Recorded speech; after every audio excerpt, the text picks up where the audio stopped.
Жалт-жұлт еткен көйлектерді, асыл тасты әшекейлерді тағып алып бай болып көріну бір бөлекте, шын мәнісінде бай болу бір бөлек. Өкінішке қарай қазір адамдар сыртқы келбетімен бай болып көрінуге дағдыланып шебер болып алған. Яғни кредитке көлік алады, үйін жиһазға толтырады, қарызға барып киім-кешек киіп алады да бай болып көрініп жүреді. Бірақ иттен сүйек қарыз. Бәрімізде көштен қалғымыз келмейді. Дос-жарандармен бір уақыт көңіл көтеріп, барлық проблеманы ұмытқымыз келеді. Бірақ біздің алдымызға қойған мақсатымыз маңызды. Адамның миының энергиясы күннің сәулесі секілді, яғни ол жан-жағына шашырайтын болса, еш жерден өрт шығармайды. Ал күннің сәулесі лупа арқылы бір бағытқа бағыттасақ, өртеуі мүмкін емес пе? Сондықтан мақсатыңызға жеткіңіз келсе, кей нәрселерге жоқ деп айтып үйреніңіз. Аптасына бірнеше мәрте қаражат шығындап, әр жерге бір барғанша сол ақшаны жинап, жылына бір мәрте шетелге немесе табиғат аясына барып демалып келгеннің пайдасы зор. Жаста оқыған оқуың тасқа жазғанмен бірдей, егде тартқанда оқыған оқуың мұзға жазғанмен бірдей. Халық мақалы. Жылына 4 тренингке қатысыңыз. 21 ғасыр, мүмкіндіктері мол, дұрыс пайдалана білген адамға бірер мол ғасыр. ақш-тың көрнекті қайраткері Абрам Линкольн, егер маған 8 сағат ішінде үлкен бір ағашты шауып құлатуға тапсырма берсе, 8 сағатымның 7-еуін балтамды қайрауға жұмсар едім, деген екен. Яғни ол өтпес балтаны құр босқа сермей бергеннен гөрі бар күш-жігерін оны қайрауға жұмсап, аз уақыт ішінде шынар ағашты шауып құлатуға жөн көрді. Бұл жерде балтаны қайрау білімді жетілдіруге тең, ал білімді түрлі тақырыптағы тренингтерден алуға болады. Тренинг ең алдымен дамуыңызға себеп болады. Сосын мақсатыңызды қамшылай түседі. Көлік жүру үшін оған жанармай құю керек сияқты. Табысқа жету үшін білімді шыңдау қажет. Өз салаңыз бойынша жылына кем дегенде 4 тренингке қатысу керек. Мысал ретінде тақуа адамды айтайын. Тақуа адам Алла алдындағы парызын орындау үшін мешітке барады емес пе? Егер ол адам мешітке баруды сиретсе, не істейді? Әрине, иманы әлсірейді. Тура сол сияқты тренингке қатыспаған адамның талпынысы, мотивациясы әлсірейді. Ол мотивацияны отқа теңер болсақ, ол үнемі маздап жануы үшін отын салып отыру керек. Яғни мотивация қажетті азықты тренингтен ғана табасыз. Мен мәселен аяқ киім алуға ақша аяуым мүмкін. Бірақ қарыздансам да, қауғалансам да семинар тренингке ақша табамын. Кезінде мен астымдағы көлігімді, басымдағы баспанамды сатып тұрып, семинар тренингтерге қатысқанмын. Осы жұмысты бастаған алғашқы жылы мен $16,750 қарыз алып, семинар тренингке қатысқанмын. Қазір де жылына кем дегенде 4-5 семинар тренингке қатысуды жоспарлап қойғанмын. Өйткені онсыз болмайды. Өмірді өзгертудің, мінезді өзгертудің, тез баюдың жақсы жолы, ең оңай жолы семинар тренингтерге қатысу. Оған қатыспай өміріңіз өзгермейді. Адам әуелі өз-өзіне есеп бергеннен кейін ғана өзгелерге баға бере алады. Мопассан, француз жазушысы. Апта сайын өзіңнен есеп ал. Егер де есті кісілердің қатарында болғың келсе, күнде бір мәрте болмаса жұмасында бір, ең болмаса айында бір өзіңнен өзің есеп ал. Сол алдыңғы есеп алғаннан бері өмірді қалай өткіздің екен? Не білімге, не архивке, не дүниеге жарамды күніңде өзің өкінбестей қылықпен өткізіпсің? Жоқ, болмаса не қылып өткізгеніңді өзің де білмей қалыпсың, деп жазып еді Дана Абай 15-ші қара сөзінде. Күніне болмаса да аптасына бір мәрте өзіңізден есеп алып тұратын сұрақтар үлгісі. Бірінші. Не білдім, не түйдім? Сәттілік құпиясы қарапайым, әр күн сайын бір қадам алға басамыз. Бір жылдан соң мақсатыңызға жетесіз. Не 365 қадам жақындайсыз. Оған тезірек сәтті белсенді түрде жету үшін жаңа ақпарат жәрдемдеседі. Екінші. Осы аптада қандай жетістікке жеттім? Өз жетістігіңізді көрген сайын бойыңызға сенімділік ұялап, өзіңізді бұрынғыдан да жақсы көре түсетін боласыз. Аяқталған іс сізді мықтырақ етеді. Егер нәтижесі болмаса, өзіңізден себебін сұраудың кезі келді. Өзіңізді жетілдіріп жүресіз бе?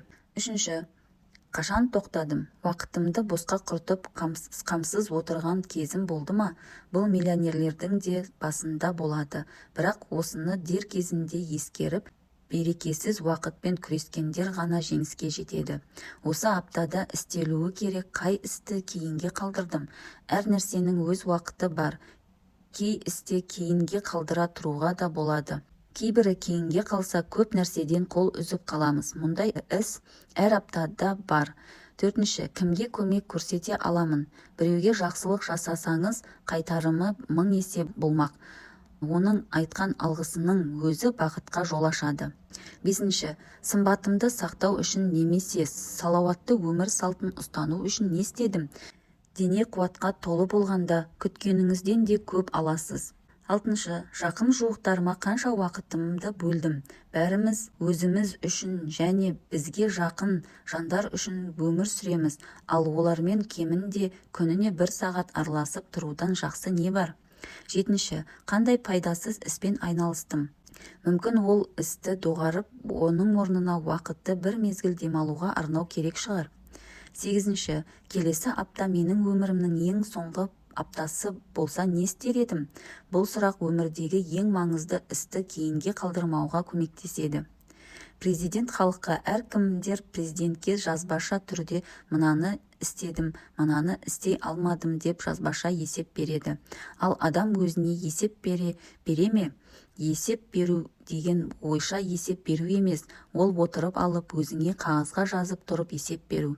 Мен осы не істеп жүрмін, қайда бара жатырмын, кәсібімде қандай проблема бар, нені қалай өзгертсем деген жауап іздеу.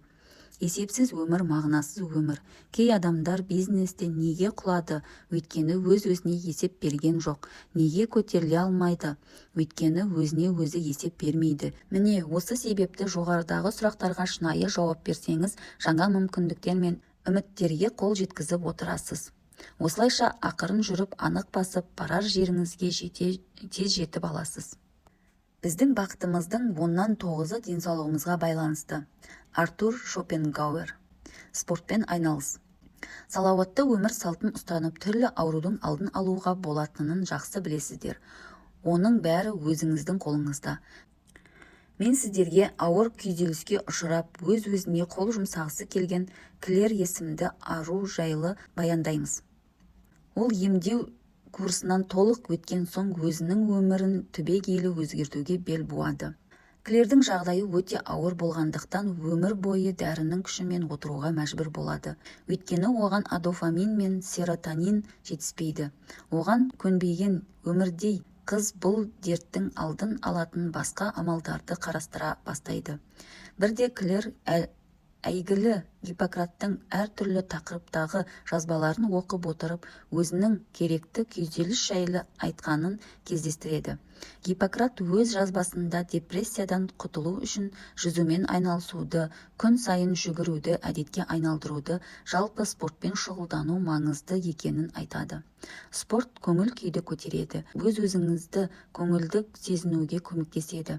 Өйткені жаттығу барысында эндорфин гормоны көптеп бөлінеді. Ал ол гормонды бақыт гормоны дейді. Ол адам жанын тыныштандырып, рахаттандырады. Бар болғаны жарты сағат жаттығу жасау сіздің осындай ауыр аурудан аман алып қалады. Сонымен қатар жүгіру мен жүзу де өте пайдалы екендігін ұмытпаңыздар. Спортпен шұғылданатын адамдар өзінің денесін жақсы көре бастайды. Денсаулығына мән береді. Сонымен қатар терең дем алуды да үйренеді. Ал егер тыныс алу кезінде сіз күйзелісті есіңізге де алмайсыз. Міне осындай күнделікті жаттығудың арқасында Клэр өзінің ауруымен мәңгілікке қош айтысты. Қазір Клэр спортты өмірлік серігіне айналдырып, аурудың атымен білмейді. Мұндай жағдай бәріміздің де басымызда тууы мүмкін. Сондықтан спортпен айналысып, салауатты өмір салтын ұстанайық. Білікті білім жинап кәсіп етер, білімнің дәмін татып өсіп өнер. Иегүнекей. Өз кәсібің бойынша кәсіби журналдарды жиі оқы. Басқалардан ерек болғыңыз келе ме? Онда өз кәсібіңіз бойынша кәсіби журналдарды оқуды бастаңыз. Барлығымыз білеміз, оқу деген күшті, пайдалы, бірақ санаулы ғана мерзімдік басылымдарды алып оқиды. Бұл тізімде кітаптан бөлек дұрыс тамақтану, спортпен айналысу, тілдер оқу және тағы басқа секілді істегіміз келетін әрекеттер бар. Бірақ әрекетке бармаймыз. Адамдардың басым бөлігі білім алып, ақылдырақ болғысы келмейтіндей көрінеді. Әрине қазір сауығудың жолы оңай. Facebook, компьютерлік ойындар, теледидар, бәрі сондай жақын. Бұған қарсы тұру өте қиын, бірақ бұған қарсы тұру керек. Оқу орнынан шыққаннан кейін оқу адам өмірінен тысқары қалатыны қалыптасқан жағдайға айналады. Қандай мәселеге жолықсаң да, ол жайында сенен де ақылды біреу мақала, әлде кітап жазып кеткен. Кәсібіңе байланысты дүниелерді оқу уақыт пен қуатты үнемдеуге мүмкіншілік береді. Мәселен, оңай шешуге жол ашады. Тек оны оқып бастау керек. Адам жасауы мүмкін ең жақсы инвестиция ол білім. Мысалы, кітап жазу үшін жазушы не ғалым сол мәселе туралы жазу үшін 100 сағат уақыт жұмсайды. Ал сіз үшін не білдіреді? Өзіңіздің 100 сағатыңызды үнемдеу дегенмен пара-пар. Дональд Трамп, Уоррен Баффет, Дейл Карнеги және тағы басқа да танымалдардың кітаптарын оқып қанша уақыт үнемдеуге болады? Өзіңіз ойлап көріңіз. Осы мәселе бойынша жасалған зерттеулер қорытындылары бойынша кітап оқушыларда сөздік қор көбейеді, әртүрлі сала бойынша креативті ойлау дамиды, стресс деңгейі төмендейді, вербальды қабілеттері артады. Сонымен қатар әдеби шығармаларды оқи отырып көптеген өмірді сүріп көруге болады. Уоррен Баффетке ақылды болу үшін не істеу керек дегенге Баффет күніне 500 бет кітап оқу керек деген. Оны көбіміз түсінеміз. Бірақ іске асыруда қиналып қаламыз. Бірақ кейбір адамдар еріктерін мықты болып кітап оқуды әдетке айналдырады. Мысалы, Марк Кюбан, америкалық танымал миллиардер, өзінің алғашқы бизнесін бастаған кезде кітап дүкенінде барлық кітаптарды оқып шыққан. Жұмсалған $20 сенің алдыңда ашатын мүмкіншіліктер үшін өте аз ақша. Бұл өмірде барлық адамдарға ақпарат қолжетімді, бірақ барлығы оның пайдалана бермейді.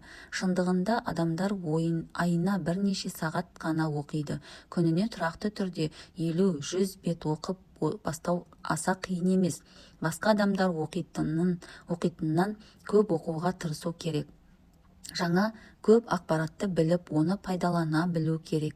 Алынған білімді шынайы өмірде пайдалана білуді үйренуде кітаптарда жазылған. Бастысы алдыға мақсат қойып көп оқу керек. Сонда сіз өмірдің сан қырлы қырларын көре аласыз. Молшылыққа белшеңнен батқың келе ме? Онда теңізге емес, өз теріңе малшын. Асылды сонда ғана табасың. Егер одан таппасаң, еш жерден таппайсың. Пришвин.